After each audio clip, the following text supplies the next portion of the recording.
Episodio 42. Fisioterapia y sistemas complejos, con Javi Guerra.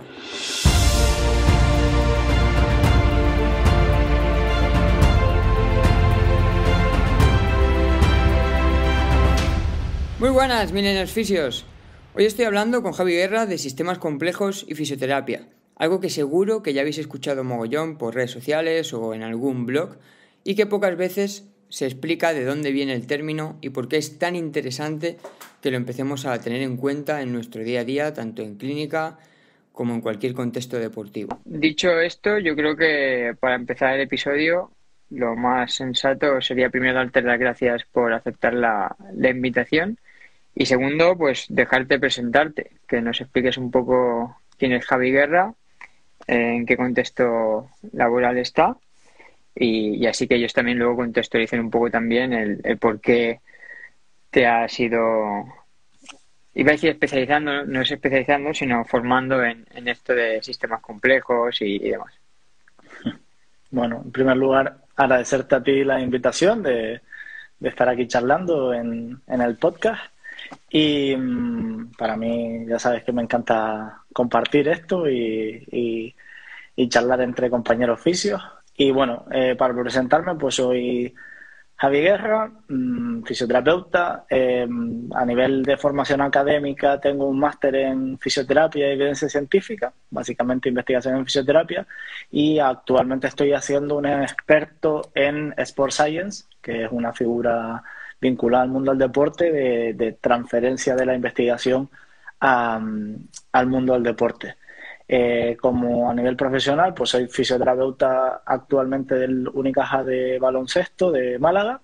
He sido durante 6 temporadas también fisio en el Gran Canaria de baloncesto y también durante 6 años profesor en grado y posgrado en la Universidad de Las Palmas de Gran Canaria.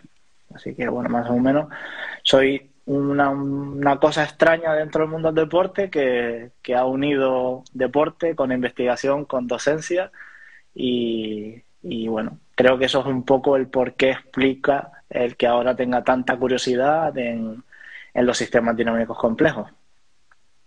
Casi nada, ¿eh? Lo has dicho como si fuera poco lo que llevas ya a las espaldas. Y ojalá, de hecho es un tema que me molaría luego tratar un poco, el tema de la educación y el deporte. Hayan más perfiles como tú en el mundo del deporte. Alguna vez lo hemos hablado también en privado porque ese aspecto de la educación y de la investigación parece que a veces se aleja del deporte y debería ser todo lo contrario. Pero bueno, luego llegaremos a eso. Lo primero, pues para poner en contexto la temática del podcast, sería que nos explicaras un poco de dónde viene eso de sistemas complejos y luego pues ya desarrollar un poquito cómo nos lo llevamos a la fisioterapia o cómo ha llegado a la fisioterapia. Bueno, pues al final los sistemas complejos parten un poco del mundo de la física y de la matemática.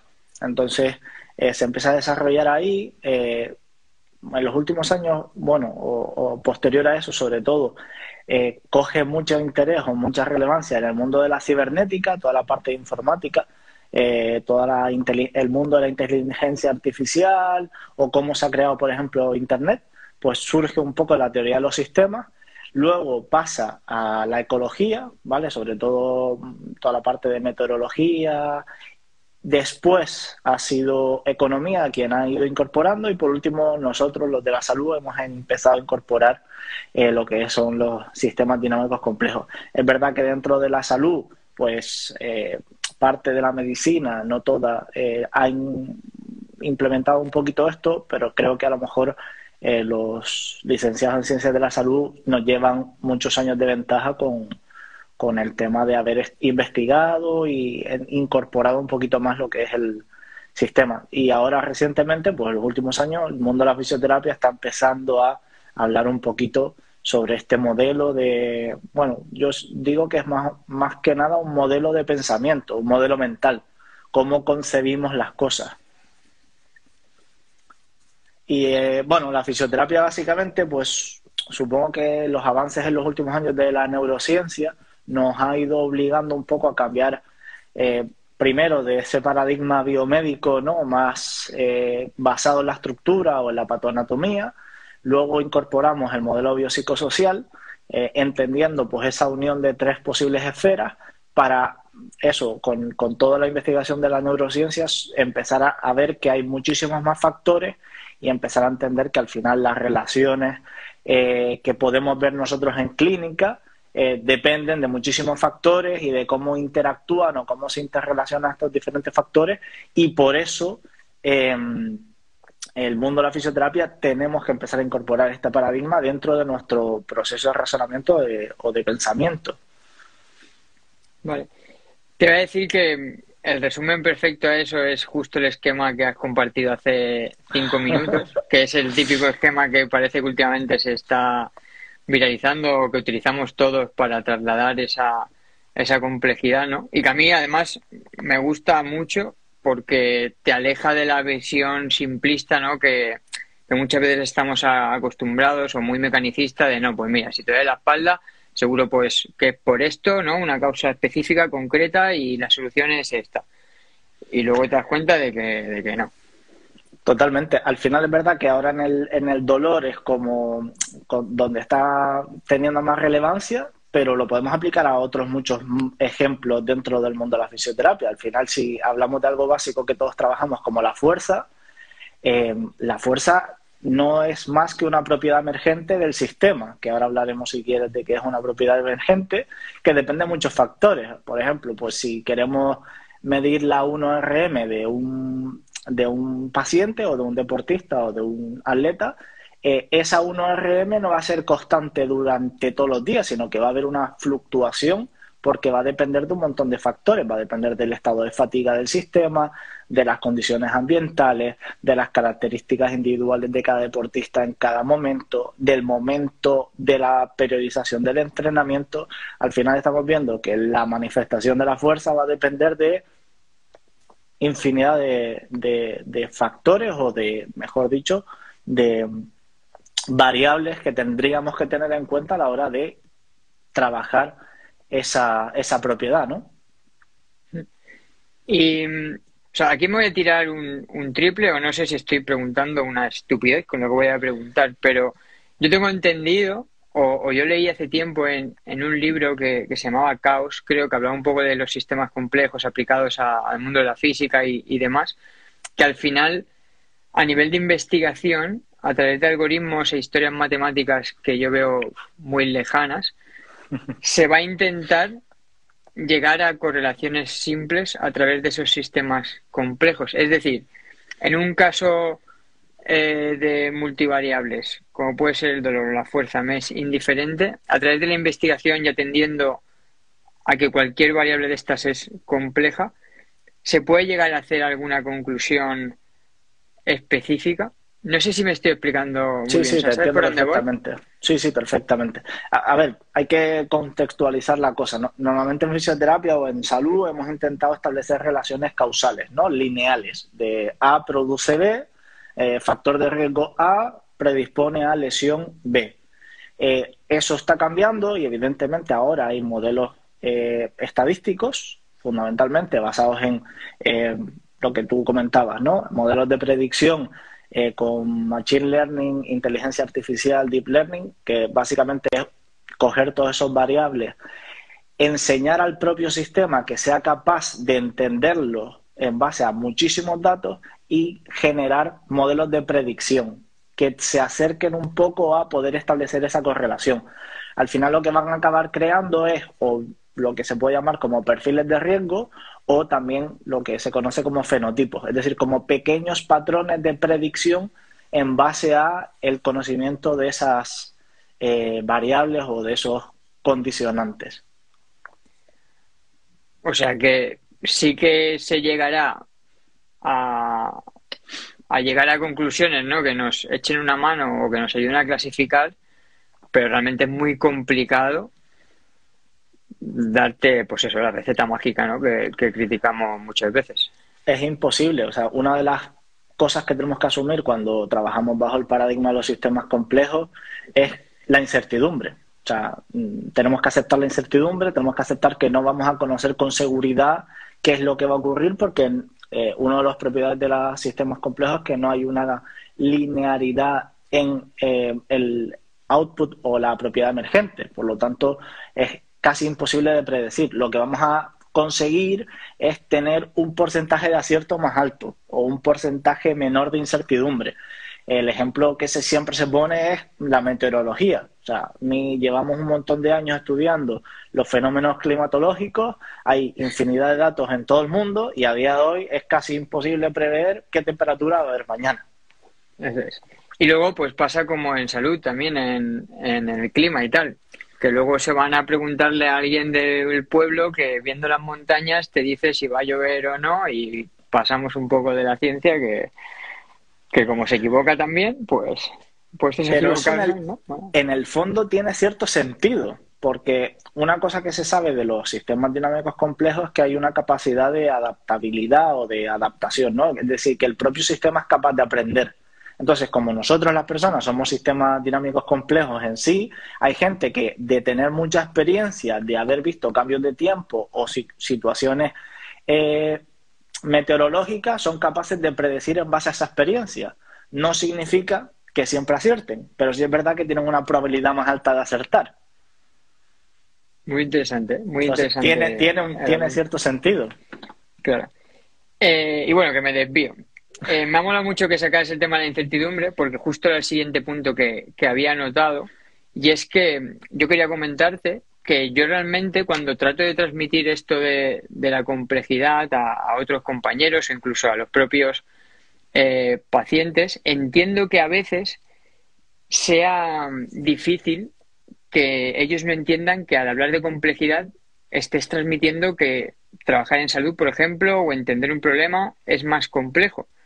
Pero realmente a mí me da la sensación que cuando entiendes lo que es un sistema complejo, de la gran cantidad de variables que pueden influir, por ejemplo, en el tema del dolor, y entiendes que debes aceptar la incertidumbre y hacer que tu paciente acepte la incertidumbre, realmente es más fácil.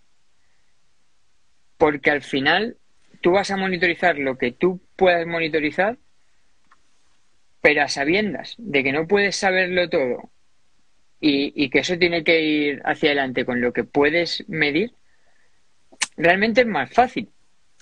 Sí, a ver, en este sentido creo que los sanitarios, o en especial los fisios, tenemos dos cosas que nos condicionan un poco al no aceptar la incertidumbre, ¿no? Por un lado, el paternalismo sanitario que siempre hemos tenido, heredado un poco del modelo biomédico, que es como yo tengo que solucionarle el problema al paciente, y que evidentemente a día de hoy no hace falta que remarque que cada vez el protagonista es más el paciente y no nosotros. Entonces tenemos que huir un poco de eso de yo tengo que saber qué es lo que le pasa al paciente y tengo que saber cómo lo voy a curar, porque realmente ni lo podemos saber con certeza, ni que lo que hagamos tenemos garantía que eso le va a dar los resultados que esperamos. Y por otro lado, también tenemos que entender que nuestro propio pensamiento está condicionado a buscar relaciones sencillas, porque evidentemente buscar relaciones complejas necesitas mucha más coste energético. El libro que casi todos los oficios recomendamos de Kahneman, de Pensar rápido, pensar despacio, es precisamente una de las explicaciones del por qué tendemos a buscar soluciones simples o relaciones causales lineares, porque nos cuesta entender o nos cuesta mucha energía tener en cuenta todas esas variables. Al final caemos un poco en esos sesgos cognitivos de buscar relaciones fáciles de pues causalidades lineales o todos los sesgos cognitivos, que hay muchos oficios por ahí que son muy buenos hablando de ello y que recomiendo que por lo menos conocerlos para que nos ponga un poquito en nuestro sitio y nos quiten esa responsabilidad de oye, es que yo tengo que saber qué es lo que le pasa al paciente y tengo que tener la certeza absoluta de saber qué tengo que hacer para solucionarle el problema. Y no es ese el camino. Al final es más sencillo ser humilde, entender al paciente, validar su historia e intentar recoger el mayor número posible de determinantes que podamos para encontrar la solución más probable. Eso es. De hecho, lineal a estos dos puntos que comentas y en función a esto de la cura de humildad que recomiendas, que al final es tal cual. Yo he leído sobre sesgos y hay algo importante que te suelen decir cuando lees sobre sesgos, que es no olvides que tú también los tienes, que al final que entiendan los sesgos o que los conozcas no evita muchas veces que, exacto, que los puedas tener, y al final es hacer una cura de humildad. Y es el tercer punto que yo añadiría en los dos que has comentado y que puede que a veces no atendamos a esto de los sistemas complejos como toca, y es el ego. Yo últimamente, por ejemplo, he recibido varios pacientes así en el contexto deportivo, del típico paciente, pues peregrinaje médico con diferentes fisios que está buscando la causa específica porque no mejora. Y claro, ya va el fisio de turno a, ok, la medallita me la llevo yo. Este no lo ha entendido porque, claro, no tiene este enfoque X y yo le voy a encontrar el punto que hay que tocar. Y es como, vamos a ver, si es que no necesita una solución mágica. Alguien le ha preguntado a ese paciente, primero, ¿cómo está a nivel funcional? Es decir, ¿qué puede hacer? Y lo siguiente, ¿qué quiere hacer?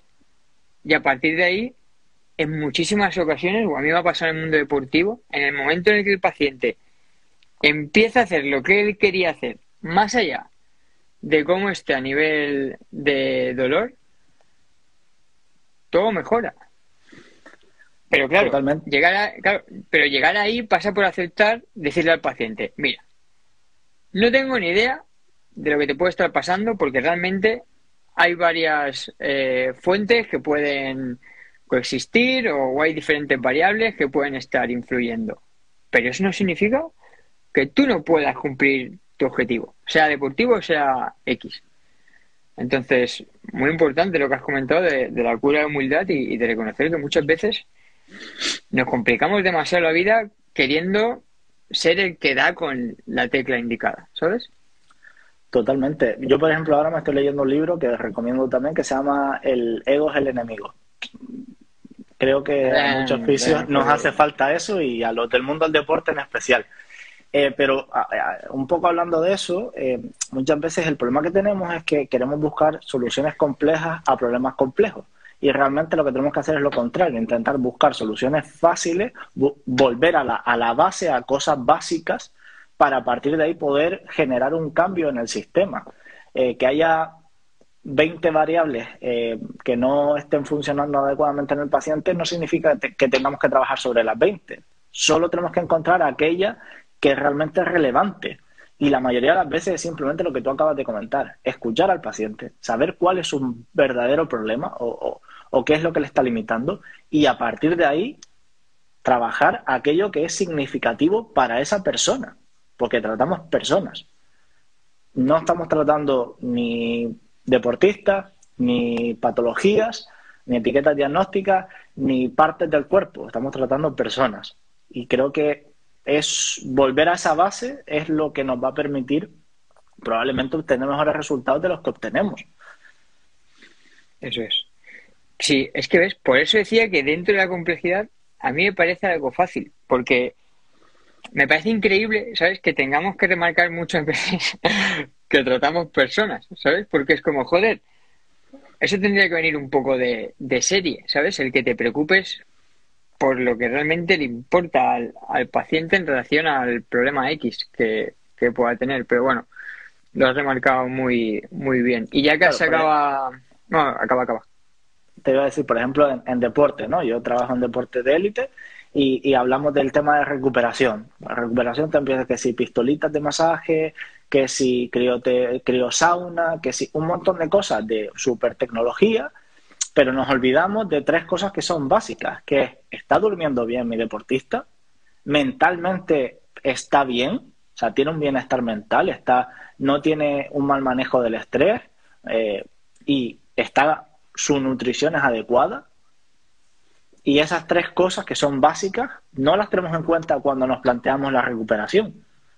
Entonces, como da igual que le des la mejor tecnología del mundo, que si lo otro no funciona, esa tecnología no va a servir de nada. Entonces, lo mismo aplicado al tratamiento de fisioterapia. Si cosas básicas como comunicación, como alianza terapéutica, como validar la historia del paciente y entender su problema no la tenemos, da igual que hagamos el mejor tratamiento técnico del mundo, que no vamos a obtener los resultados esperados. Y hay infinidad de evidencia científica que demuestra que eso es así. Muchas veces queremos achacar que, vamos a poner, por poner una técnica, aplicar punción seca es lo que le va a solucionar el problema al paciente, cuando realmente hay infinidad de variables que están influyendo en eso. Desde el momento en el que el paciente llega a la consulta, hasta cuántos espasmos le voy a provocar, como qué tal ha dormido la noche anterior, a cómo va a dormir esa noche y qué estrés va a tener al día siguiente en el trabajo. Todo eso va a influir en cómo responda al tratamiento el paciente. O sea, claro. Eso justamente yo lo discutí hace poco con una compañera que me vino a decir pues que está haciendo un máster de invasiva y que le parecía que tenía que estudiar mucho para conocer los mecanismos y saber pinchar bien. Y yo le dije que a mí no me parecía que tuviese que saber tanto, porque muchas veces, como tú has dicho, hay muchas variables que o no podemos controlar o que se cogen con experiencia de conocer por dónde va el paciente, que van a ser mucho más terapéuticas que el dónde pinchas, incluso.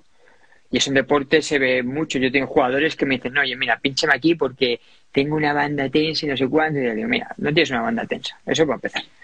Digo, no lo han demostrado en investigación, no me la vas a palpar tú. A partir de ahí, ¿te duele ahí? ¿Tienes una aguja ahí? Perfecto, pam.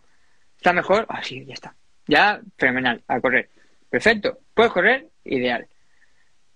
Pero en esos casos no necesitas saber qué profundidad y qué mecanismo puede estar fisiológico interactuando ahí para que eso mejore el dolor. ¿Por qué? Probablemente no sea lo más relevante dentro de qué es lo que va a actuar. De hecho, y en el mundo del deporte, lo que hablábamos antes, ¿no? El tema de la educación al deportista es importantísimo. O sea, que un futbolista que tratas tú sepa lo que es una banda tensa y te explique lo que es un punto gatillo y que sepa lo que es la punción seca, es porque alguien nos lo ha educado en eso. Pero parece que si los educamos en otro tipo de mensajes, es como, esto se sale del guión. O sea, yo, por ejemplo, ayer, cuento la anécdota porque fue muy gracioso, estuvimos hablando después del entrenamiento con varios jugadores sobre el efecto placebo y yo les estaba explicando cómo influye el efecto placebo en todos los tratamientos de fisioterapia, explícitamente. Y además yo les decía, oye, esto que utilizamos, eso, la mayor parte del efecto del tratamiento es placebo. Y los tíos se quedaban flipando pensando, o sea, este hombre me está diciendo que lo que él hace es placebo. Y yo pensando, ya, pero es que yo no puedo desligar el placebo de lo que hago. Es más, aunque esté evidenciado científicamente que esa técnica funciona, probablemente un 40% del efecto terapéutico es por placebo. Pues lo tengo que asumir. O sea, son las reglas del juego. Igual que tenemos que entender la fisiología, pues tendremos que entender estas otras cosas. Y la educación, creo que es una de las cosas que a día de hoy nos está fallando mucho a los fisioterapeutas. Creo que les estamos dando mensajes a los pacientes y en general a la sociedad que no son del todo adecuados. Y querer explicar, pues haciendo esta técnica voy a conseguir estos resultados, o tienes este problema y por eso voy a aplicar esto, por estos efectos, muchas veces al final, pues no se nos va a volver en contra nuestra. Por eso también hay muchos pacientes que te cuentan que van en el peregrinaje terapéutico de fisio en fisio, de médico fisio tal, porque realmente estamos fallando nosotros. Sí, 100%. O sea, suscribo todo lo que has dicho. Y justo sobre educación, quería preguntarte ya como última pregunta, porque tengo entendido que estáis haciendo un muy buen trabajo a ese nivel ahora y en el club donde curras, y me molaría saber si esto de los sistemas complejos lo has llegado a transmitir y cómo lo gestionáis dentro del equipo, porque ya sabéis que para mí también es muy importante toda esa faceta educativa con tu equipo, tus deportistas, me es indiferente, o tus pacientes, sean del ámbito deportivo o no, y yo creo que puede ser de utilidad. Pues bueno, nosotros hemos intentado implementar varias cosas para asumir un poco la complejidad. Lo primero es intentar controlar el mayor número posible de variables a nuestro alcance.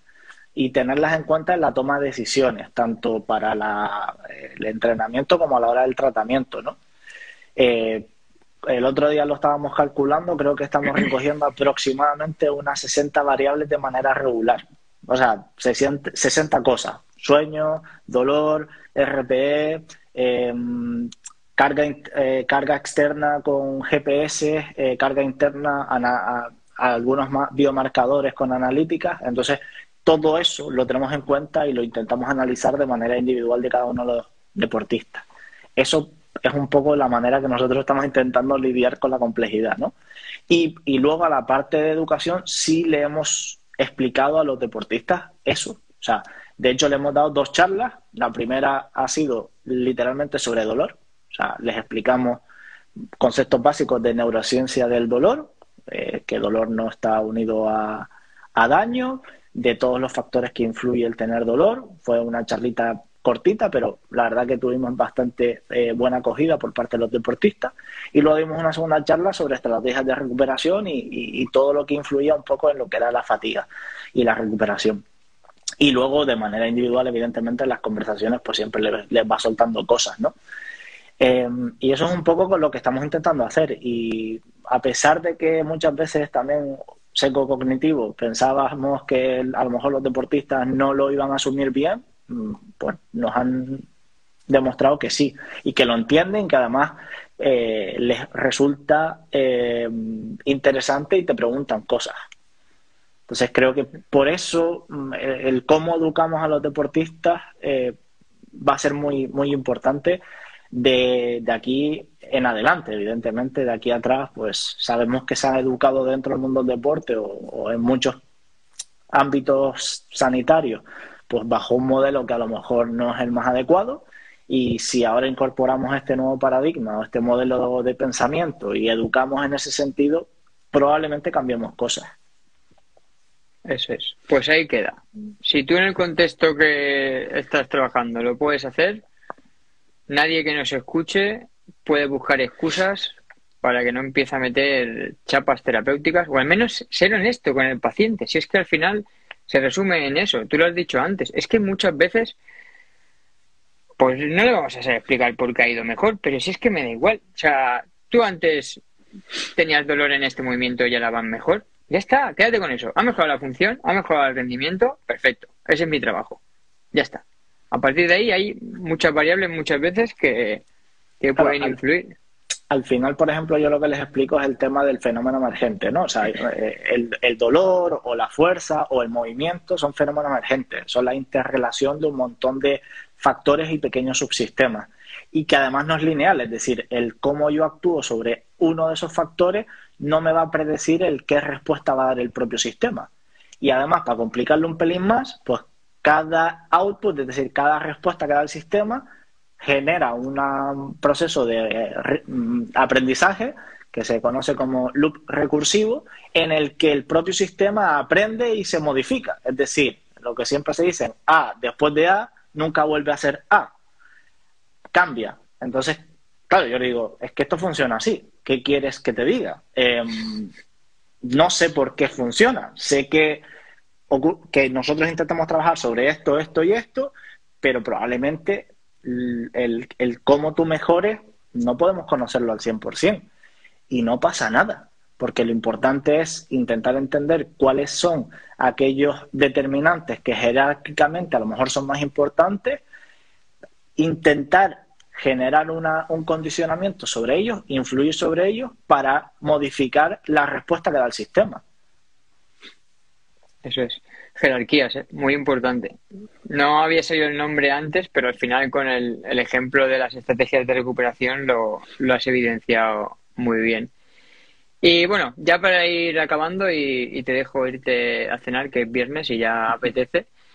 Has dicho ya algunos, pero te quería preguntar por recomendaciones de libros, lecturas o autores que hablen un poco sobre esto. Pues mira, específicamente sobre sistemas complejos, yo recomiendo 2 libros. Hay uno que es de Frank Capra, que se llama La trama de la vida, que te explica un poco toda la perspectiva histórica de los sistemas dinámicos complejos. Y más aplicado al mundo de la fisioterapia, el Explain Pain, pero el Supercharged, no el de toda la vida, sino la versión última, tiene una parte muy, muy interesante sobre sistemas dinámicos complejos en la parte de los neurotag y muy recomendable. Y luego hay muchos autores de referencia. Aquí en España tenemos uno de los grupos de investigación en sistemas complejos mejores del mundo, el de Natalia Balaguer y Carlota Torrens, y el grupo de investigación son muy, muy cracks. Y yo recomiendo también leer mucho a dos autoras, que es Natalia Betancourt y Caroline Boyling, que son dos fisios brasileñas que han hecho varios estudios muy interesantes sobre esto aplicados al mundo del deporte. Es lo que yo recomiendo. Y luego, como libros de interés general, lo que yo recomendaría a cualquier fisio, pues está evidentemente el de Kahneman, de Pensar rápido, pensar lento. Y El ego es el enemigo, lo recomiendo mucho. Y uno que a mí me encanta es El hombre en busca del sentido, de Viktor Frankl. Creo que es un obligatorio para leer a cualquier fisio, porque al final realmente nosotros tenemos que aprender a ponernos en la piel del paciente. Tenemos que entender la perspectiva de ellos y entender que ellos son los protagonistas, que ellos son los que realmente se van a recuperar y que nosotros simplemente los vamos a guiar y acompañar durante todo el proceso. Y creo que el libro este de Viktor Frankl realmente te explica mucho un poco cómo aprender a ponerte en los zapatos de otra persona. Muy guay. No lo conocía este, de hecho me lo acabo de apuntar porque creo que va a ser mi próxima lectura. El de El ego es el enemigo, sí, yo me lo he leído. Bueno, de Ryan Holiday y este lo he leído todo. Y aunque en algunos es un poco intensito, la verdad, me mola mucho y a mí me aportó muchísimo en esto de darnos una buena cura de humildad. Y nada, primero, volverte a agradecer que hayas venido, luego agradecer a todos los espectadores que se han pasado por aquí. Y para cerrar, lo que suele hacer en los podcasts, que no te había avisado para que así sea más sorpresa, más espontáneo, ¿sabes? Le dejo al invitado cerrar con una frase que le llene o que le motive, o con una pequeña reflexión sobre el directo de hoy. Entonces, nada, te doy paso y cuando tú acabes la reflexión o la frase que a ti te motiva o te inspira o lo que tú quieras, tú cierras. Yo ya no digo ni una palabra más y nos vamos. Pues bueno, un poco yo invito a todos los compañeros fisios que intenten curiosear sobre el sistema, este modelo de pensamiento, ¿no?, de los sistemas dinámicos complejos. Y como frase siempre me encanta una de Carl Sagan, que dice que la ciencia es mucho más que un conjunto de conocimientos, es una manera de pensar. Y esto es lo que esta frase siempre me ha marcado, porque me considero muy científico.